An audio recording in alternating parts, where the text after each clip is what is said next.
Sam, I'm sorry. Let me call you back. Sam? Who's Sam? Kill them! Suddenly, a bullet flew in through the window and took out the gang boss.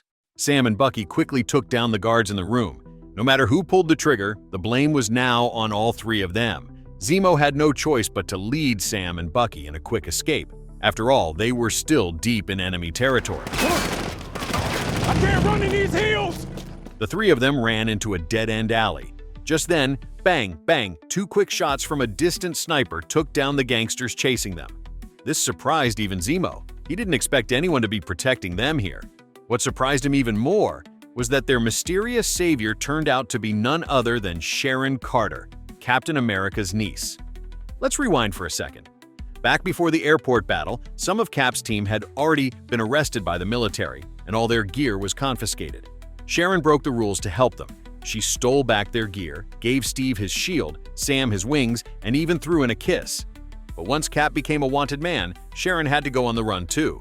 With no one backing her, she was forced to hide out alone in this lawless city. Even after Cap returned post-Endgame, her name was never cleared.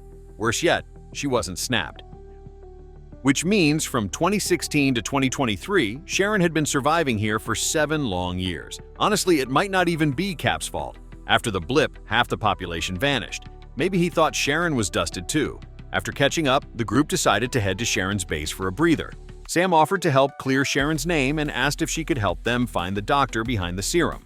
Luckily, Sharon hadn't been slumming it all these years. She had already found out that the doctor, Wilfred Nagel, was hiding out in the shipping yard. She even pinpointed the exact container. So Sharon stayed outside to keep watch while Zemo, Sam, and Bucky headed in. Zemo found a secret entrance inside the container, and the group entered the lab cautiously.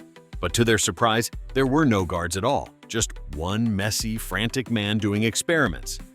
Yeah, I know, it feels a bit too easy, right? Just walk in and find the mastermind? Don't worry, there's a twist coming.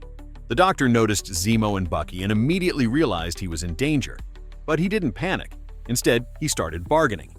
After all, he's the only person in the world who can replicate the super soldier serum. Talent like that? Everyone wants it. Who'd dare kill him? Turns out, Nagel was originally part of Hydra's Winter Soldier program. After Hydra collapsed, he was picked up by the CIA and tasked with continuing the super soldier experiments. He even managed to perfectly recreate Dr. Erskine's formula. But mine was going to be different. No clunky machines or jacked up bodies. Mine was going to be subtle, optimized, perfect. Unfortunately, just as he was about to finish his work, boom! Thanos snapped him into dust. By the time he returned, the project was already dead. It was the power broker who provided the equipment and helped him restart his research. While he was talking, Zemo quietly picked up Sam's pistol. Nagel said he had successfully created 20 doses of serum, but all of them were stolen by Carly, one of the Flag Smashers, and now she's using them to build her own super soldier army. He even knew where she was hiding. Meanwhile, more gang members were flooding into the shipping yard. Sharon was holding them off, taking down over a dozen on her own, but she was quickly reaching her limit. Back in the lab, there was just one final question. Did you make any extra serum? No. Guys, we're seriously out of time here.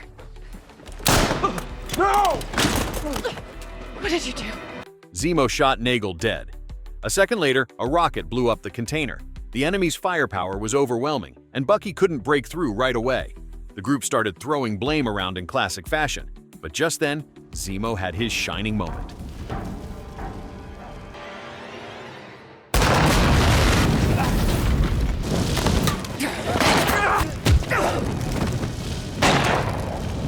Go. Come on, let's go.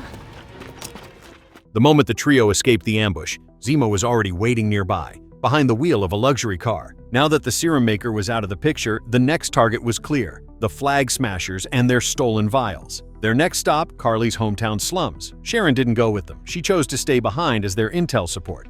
A little Easter egg tribute here. You're not gonna move your seat up, are you? No. Can you move your seat up? No. Leaving Madripoor, Zemo flew the team to the slums on a private jet. He couldn't wait to confront Carly. The next morning, they saw breaking news. Carly had bombed a supply depot used by government officials. Multiple casualties. She even threatened more attacks unless her demands were met. Zemo, he was more fired up than ever. I have the will to complete this mission.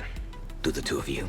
She's just a kid. So Carly is radicalized, but there has to be a peaceful way to stop her. Zemo clearly wasn't buying Sam's redeemable villain narrative, so he changed his approach. Yes, the Flag Smashers were fighting for people ignored after the blip. Sam believed their cause was noble, just their actions wrong, but Zemo disagreed. To him, the issue wasn't the motive. It wasn't even the violence. The real problem was the serum. Anyone with superpowers would inevitably spark greed, chaos, and eventually disasters like Ultron. The desire to become a superhuman cannot be separated from supremacist ideals. Anyone with that serum is inherently on that path. She will not stop. She will escalate until you kill her. Maybe you're wrong, Zemo. The serum never corrupted Steve. Touché. But there has never been another Steve Rogers, has there? Zemo's logic actually mirrors Vision's formula. Power invites challenge. Challenge breeds conflict. That's why Zemo hates super soldiers. In his eyes, Steve Rogers was the only exception, and there'll never be another like him. No one knows if Sam and Bucky truly bought into Zemo's ideology, but either way, Sam had a plan of his own. According to Dr. Nagel, Carly had just lost a close elder from the refugee camp. Sam saw this as a rare chance to reach her, to speak to her while she was at her most vulnerable. Zemo reluctantly agreed, and the three set out to find the location of the funeral. And this is where the IQ gap starts to show. You heard of Doña Madani? No. Hey, Doña Madani? While Sam and Bucky were stuck asking around, Zemo walked up to a group of kids, singing a lullaby and dropping a bag of candy on a bench. My old friend, Doña, passed away. Did you know her? Yes. Just like that, a child told Zemo the funeral's location. Sam was stunned. Zemo even told the girl, "Don't trust those two bad uncles over there." With the info in hand, Zemo now had the upper hand, stringing Sam and Bucky along. Bucky was fuming, but helpless. Right before the funeral, he showed up. The new Cap, John Walker. He barged in, insisting on joining the mission. Now the two most talked about characters were finally face to face. If you want more on Walker, check my last video. When Walker found out that Sam wanted to talk things out with Carly, he instantly lost his cool and started arguing with him. Zemo stepped in to break up the fight, reminding everyone that the top priority right now is finding Carly. He handed the little girl $500 and she led them to the site. But the moment they arrived, Walker cuffed Zemo. Unfortunately, handcuffs don't work on Zemo. What followed was chaos. Sam tried to talk, Walker rushed in, Carly panicked and ran. Everyone scattered to find her, but it was Zemo who caught her first. Carly got shot and hid behind a table. The vials spilled onto the ground. Zemo picked one up and studied it carefully. Dr. Nagel had said Carly stole 20 vials. Looks like the rest were all here. Zemo smashed every single one. He didn't even bother chasing Carly. But then, a shield came flying. Zemo got knocked out cold. When he woke up, he was in a guest room. Sam was beside him. Zemo asked, If you had been, hypothetically that is, would you have taken it? No. Zemo was quite pleased with Falcon's answer. He once again tried to persuade Sam, don't hold out hope for Carly anymore.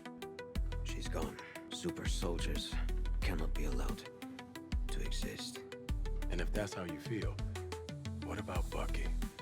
Truth is, Zemo already knew the answer in his heart. Not long after, Walker barged in again trying to seize Zemo. But this time, the Dora Milaje from Wakanda showed up too. They were here to take Zemo back. Two sides clashed instantly. Bucky tried to break up the fight, but of course, ended up fighting with the Dora himself. Zemo, meanwhile, quietly sipped tea on the side, wondering if the writers brought him in just to balance out everyone else's lack of brains. After all, the more you try to stop these muscleheads, the more fired up they get. If both sides are fighting over me, maybe I should just leave. Then they won't have to fight, right? And sure enough, just like Zemo predicted, the Dora stopped fighting once they saw he'd escaped. And once Zemo walked away, he wouldn't show up again until the eve of the finale. With his skills, even Wakanda couldn't track him down if he truly wanted to hide. But he didn't hide. He waited quietly by the Sokovia Memorial. He knew Bucky would come. I thought you'd be here sooner. Don't worry. I've decided I'm not going to kill you. Imagine my relief. Zemo gave Bucky one last piece of advice. Carly and the others must be eliminated. If Sam hesitates, I hope you'll be the one to do what's necessary. I appreciate the advice, but we're gonna do it our own way. At this, Zemo sighed. He had already sensed that Bucky had changed completely. Then Bucky pulled out a pistol and aimed it at him. Zemo nodded, ready to pay for what he had done. Bucky pulled the trigger, but the gun didn't fire. Bucky gave a rare, relaxed smile. They weren't friends, but they weren't enemies anymore either. He dropped the bullets onto the ground. Their grudge was settled. Soon after, the Dora Milaje arrived and took Zemo back to the raft, the same high-security prison from Civil War used to imprison the Avengers. Zemo would spend the rest of his life there.